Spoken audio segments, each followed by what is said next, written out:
Muchas gracias y sobre todo gracias a la Fundación Jiménez Abad y a Pepe Tudela especialmente por esta oportunidad. La verdad que es difícil, bueno, era complicado el seleccionar de qué hablábamos, ¿no? Alrededor, por eso lo del debate final que decías tú antes, y que yo creo que también permitirá hablar de todas las cuestiones que ustedes quieran en el tiempo que tenemos para ello, ¿no? Y efectivamente a mí desde que trabajé sobre libertad de cátedra y autonomía universitaria, que empecé a finales de los 90, me he venido ocupando de esto, pero desde luego aquí hay alguien mucho más experto que yo en esta materia, que es Gregorio Cámara, pero al que he tenido que leer, he leído con gusto todo, casi, no todo, porque ahora me acaba de descubrir varias cosas que no he leído, porque de estas que vas publicando en libros que no tienen tanta difusión. Y en general tengo mucho que aprender de los ponentes de hoy, ¿no? O sea que me siento aquí como he venido a escuchar, intentaré decir algo coherente y espero poder aportar alguna idea, ¿no? También Pepe Tudela es culpable de que haya trabajado en el tema de derecho de educación, porque la colección que acaba de empezar a salir de Marcial Pons con la Jiménez Abad me encargaron uno de los 3 primeros libros que se ha publicado en el mes de diciembre, ¿no?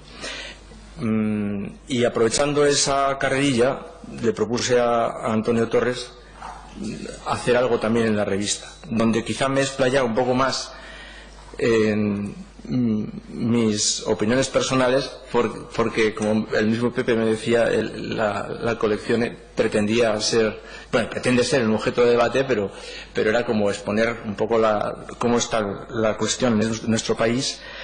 Y me he reservado un poco más las opiniones personales quizá para este artículo en el que digamos que he podido extenderme más en las cuestiones que me interesaban. Y ahora no me voy a extender mucho porque no tengo tampoco tanto tiempo, pero sí quiero decirles algunas ideas, ¿no? Como se habla tanto del pacto educativo, y estamos en ello y ojalá salga el pacto educativo, y de hecho Gregorio también hay una gran labor que está haciendo. A mí me llamaba la atención, y por eso quería empezar con esto, algunas posiciones que se ven en la opinión pública hoy que de llevarlas a cabo requerirían reforma constitucional. Es decir, hay algunos que están planteando prácticamente un desmantelamiento del sistema educativo que tenemos ahora, o por lo menos un cambio radical, ¿no? Recuerda un poco algunas posiciones que hubo en los debates constituyentes y que luego, digamos que son un ejemplo esos debates y el resultado final de cómo alcanzar el consenso renunciando cada uno a las opiniones personales o a las aspiraciones que a lo mejor tenían algunos partidos, y todos cedieron parte para al final conseguir cristalizar en el artículo 27 de la Constitución. Yo creo que en estos 40 años hemos tenido un desarrollo de libertades educativas muy elevado, siempre respetando el equilibrio entre la dimensión prestacional de derecho a la educación y la dimensión de libertad, y por eso tenemos un sistema educativo mixto en el cual conviven centros docentes estatales con centros docentes concertados y también los privados. Y en la medida en que ese equilibrio no se respete, como alguna vez en alguna ocasión ha podido ocurrir, es cuando empiezan a surgir los conflictos. Por eso creo que debemos rescatar ese espíritu y esa necesidad que hubo en su momento, esa conciencia de la necesidad de llegar al acuerdo en el proceso constituyente, rescatar eso para en este momento partir de lo que hay ahí, sin pretender hacer una revisión que nos lleve a momentos anteriores, ¿no?, al acuerdo constitucional. Por eso en el artículo en la revista yo vengo a defender que creo que no es oportuno introducir ninguna reforma en este ámbito, en el ámbito constitucional, y al contrario lo que debemos hacer es tomar ejemplo para a partir de ahí llegar a nuevos acuerdos, avanzar. Entonces hay varias cuestiones, varias ideas que yo quería subrayar, ¿no? La primera es que todo el mundo, y en el debate político a veces, claro, es verdad que el debate político a veces es simple por necesidad, porque el mensaje que tienes que lanzar es un mensaje...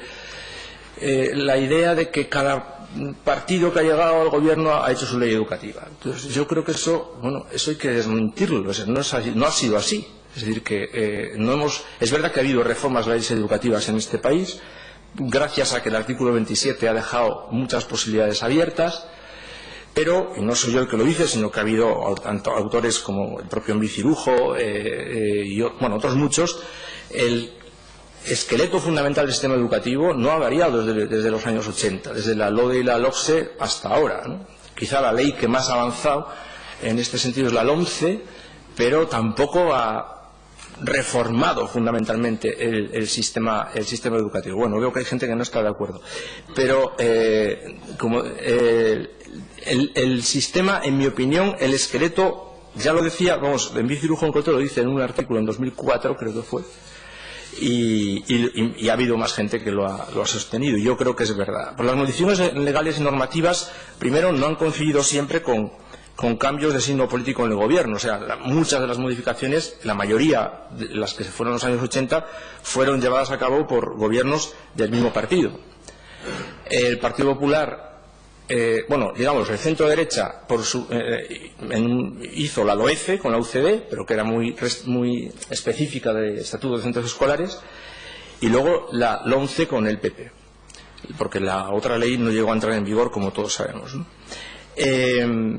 Por eso decía al principio, yo creo que la LOECE es muy sectorial y no estableció el sistema, lo estableció, como he dicho antes, la LODE y la LOCSE, y a eso lo que sí hay que unir es la jurisprudencia del Tribunal Constitucional, porque lo que sí es cierto es que esto ha sido un ámbito de debate político permanente, pero donde yo creo que a veces se han acentuado las diferencias en cuestiones, han magnificado las diferencias en cuestiones que no siempre eran esenciales, ¿no? Por ejemplo, de lo que más se habló de la LOMCE era de la clase de religión, o de cuestiones que no eran tan esenciales en la LOMCE, eran, no voy a decir anecdóticas, pero porque incluso, no sé si lo he escrito aquí en algún sitio, pero en mi opinión, la clase de religión, por ejemplo, en el bachillerato está peor tratada ahora que antes de la LOMCE. O sea que lo que se ha dicho públicamente no coincide tanto con la realidad. Pero bueno, esto es un paréntesis.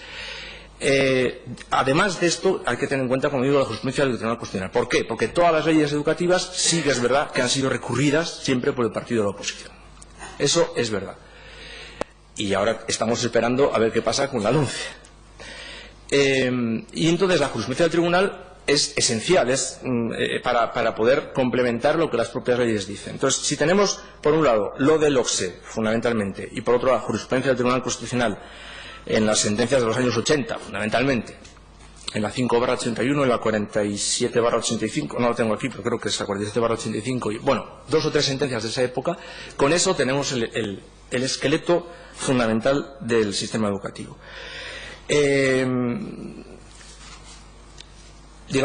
Por un lado, la sensación es cierta, porque es verdad que ha habido conflicto, los partidos políticos se han encargado de, acentuar ese conflicto, pero por otro lado, viendo la norma, tampoco vemos tanto conflicto. El otro problema que sí tenemos hoy en día, pero que no creo que sea solo del ámbito educativo, sino que es, por desgracia, afecta a distintos ámbitos, es que nosotros estamos en un Estado social autonómico, un Estado descentralizado, donde las competencias de educación son de las comunidades autónomas.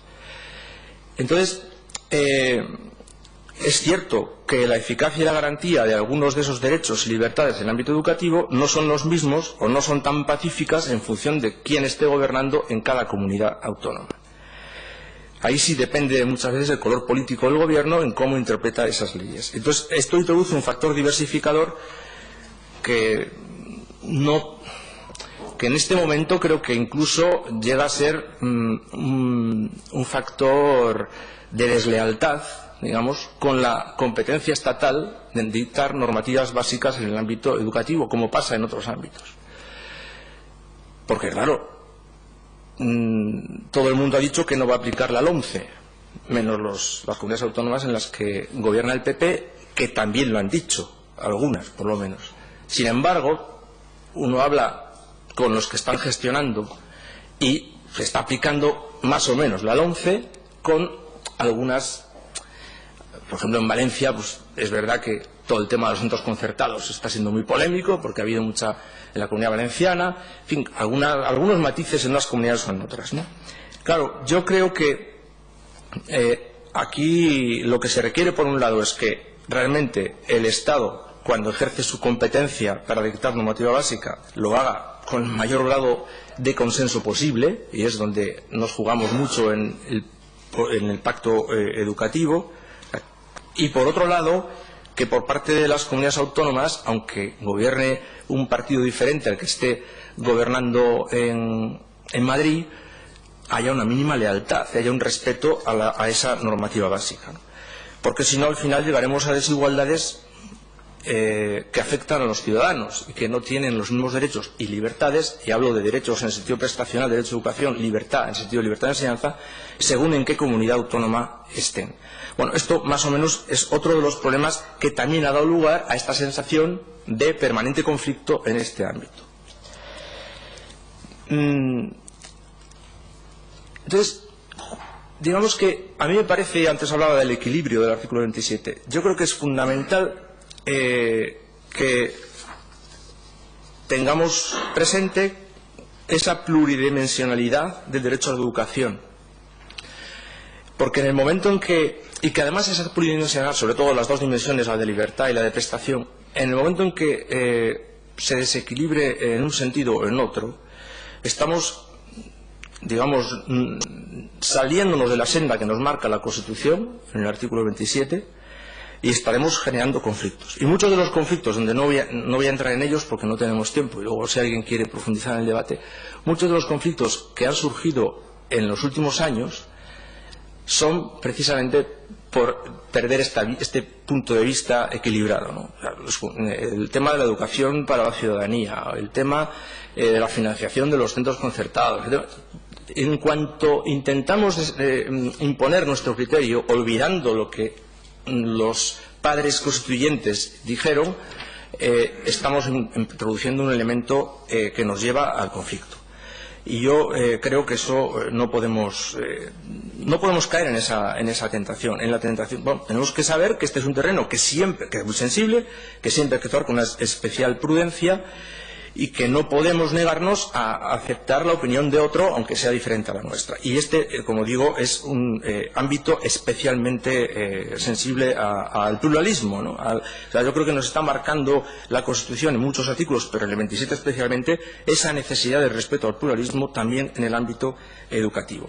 Y por eso no, en fin, yo hay veces que cuando me han llamado a hablar de estas dimensiones de derecho a la educación, cuando hablo más del ámbito de libertad, parece que el público que tengo delante, sobre todo si es, por ejemplo, me acuerdo una vez que fui a un curso de formación a personal, a funcionarios de centros docentes públicos, ¿no? Pero yo estaba hablando de la educación en general y parecía que les estaba diciendo que no era importante su tarea, y yo estaba intentando reivindicar que también había otros centros docentes que no eran públicos y que había que respetarlos y que había que...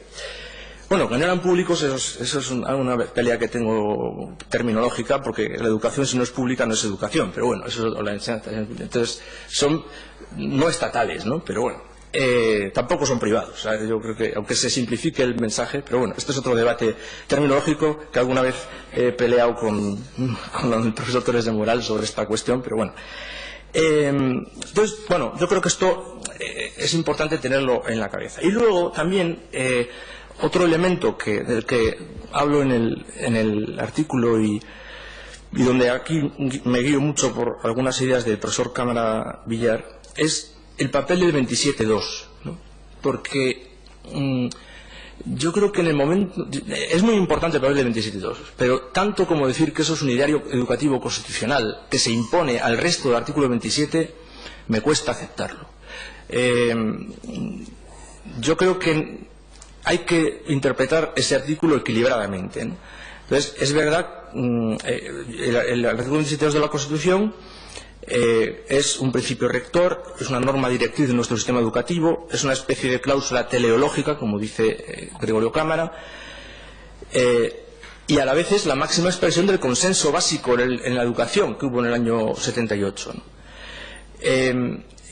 ¿Y cómo se concreta ese consenso? Pues se le asigna un objeto a la educación, que es la formación plena según contenidos abiertos, se le asigna una finalidad, que es el pleno desarrollo de la personalidad humana, unos objetivos acordes con ella y con su papel institucional en un Estado democrático, el respeto a los principios y valores, a los principios y derechos y libertades fundamentales, y por tanto la orientación positiva de fortalecer el respeto por la dignidad de la persona y los derechos humanos, como se dice expresamente en el 27.2. La finalidad también de capacitar para la participación libre y responsable, favorecer la tolerancia, la paz, el pluralismo ideológico, religioso y político. Todo esto no está en el 27.2, pero se deduce directamente de él. Y tiene unos límites, que son el mismo respeto a esos principios que están definiendo el orden constitucional como un todo. Entonces, yo creo que ahí el 27.2 nos está señalando que la educación tiene que orientarse a todos esos principios que digamos, ordenan la convivencia democrática, y señala también la senda del pluralismo, porque el propio pluralismo es uno de los principios que hay que respetar en este ámbito, ¿no? Y por eso es necesario tanto un pluralismo externo, la diversidad de ofertas de centros educativos que se logra a través de la libertad de creación de centros, que está un poco más adelante, y el pluralismo interno, que es la diversidad de opiniones e ideas entre profesores, que es lo que está garantizando, se alcanza, digamos, a través de la libertad de cátedra. Entonces, en este contexto es en el que se pueden admitir algunas orientaciones o distintas orientaciones ideológicas en la enseñanza, siempre que se respeten los principios y valores constitucionales, especialmente los de 27.2, y por tanto, mutuamente tienen que equilibrarse, tienen que limitarse. Y es necesario buscar ese equilibrio que haga compatibles las diferentes dimensiones del derecho. Los intereses de todas las partes implicadas en el ámbito educativo, profesores, digamos, impulsores o propietarios de los centros educativos, estudiantes, padres, personal que trabaja en el centro no docente, o sea, personal no docente. En el momento en que desequilibremos la balanza hacia un u otro lado, como insisto, surge el conflicto, ¿no? Bien, ya termino, ¿no?, con la idea que decía antes, ¿no? Creo que, a pesar de todo lo que he dicho, y a pesar de que creo que, en mi opinión, lo fundamental en el ámbito educativo se ha mantenido, la estructura del sistema se ha mantenido invariable, insisto en que quizá la ley que más afecta es la LOMCE, pero como la LOMCE hay muchas partes que se ha aplicado, pero hay otras que no se han llegado a desarrollar del todo, creo que todavía estamos a tiempo, quizá, de rectificar si hace falta, ¿no? Pero bueno, a pesar de que esto se ha mantenido estable, la sensación no es esa. La sensación es que las discusiones han sido frecuentes, que el conflicto ha sido permanente y que, al menos formalmente, digamos, la intensidad de la discusión ha sido muy elevada, ¿no? Y por eso creo que por lo que yo he leído de los debates que se está viendo en la comisión del pacto, en la subcomisión del pacto educativo, percibo mucho más coincidencia en muchos más aspectos en los que se coinciden que en los que se discrepan, ¿no? No sé si es así. Yo desde fuera, leyendo los diarios, creo que es más fácil, o sea, que por un lado hay que rescatar ese espíritu del momento constituyente. Y creo que si hubiera voluntad política de pactar, no parece tan difícil llegar a ese acuerdo si mantenemos ese consenso constituyente y hablamos de aquellas cuestiones en las cuales es más fácil llegar al acuerdo. Porque sigue habiendo, aunque los índices de abandono escolar se hayan reducido mucho, sigue habiendo altos índices de abandono escolar en España. La calidad de nuestro sistema educativo sigue teniendo todavía muchos elementos que pueden mejorar. Hay que seguir garantizando, y aquí tiene mucho que ver también lo que he dicho antes del Estado descentralizado, del Estado autonómico, la igualdad y la equidad en el acceso a la educación. Aquí no solamente estoy hablando de las becas, sino que estoy hablando de cómo las comunidades autónomas desarrollan estas competencias en el ámbito educativo, y no creo que para solucionar todos esos problemas sea necesario reformar, por supuesto, la Constitución, ni reformar muchos aspectos del sistema educativo que creo que ahora mismo están suficientemente estabilizados como para retocarlos, ¿no? De hecho, vamos, si España está mejorando en estos últimos años en los índices de abandono escolar, no es por la LOMCE, es porque hay un sistema educativo que está funcionando razonablemente bien, aunque cada partido político intenta apuntarse la medalla, ¿no? Pero me parece que, y porque hay unos profesores en este país que hacen muy bien su trabajo y entonces está mejorando esos índices, ¿no? Si digamos, abordamos la cuestión queriendo reformarlo todo y con un espíritu revisionista sin límite, abandonemos esa senda que nos marcaron los constituyentes en la transición, que era ese acuerdo, ese pacto, ese abandono de posiciones irreductibles y esa búsqueda de consenso en lo básico, dejando al margen aquellas cuestiones controvertidas en las que sí puede haber cambio y que no afectan al núcleo del sistema.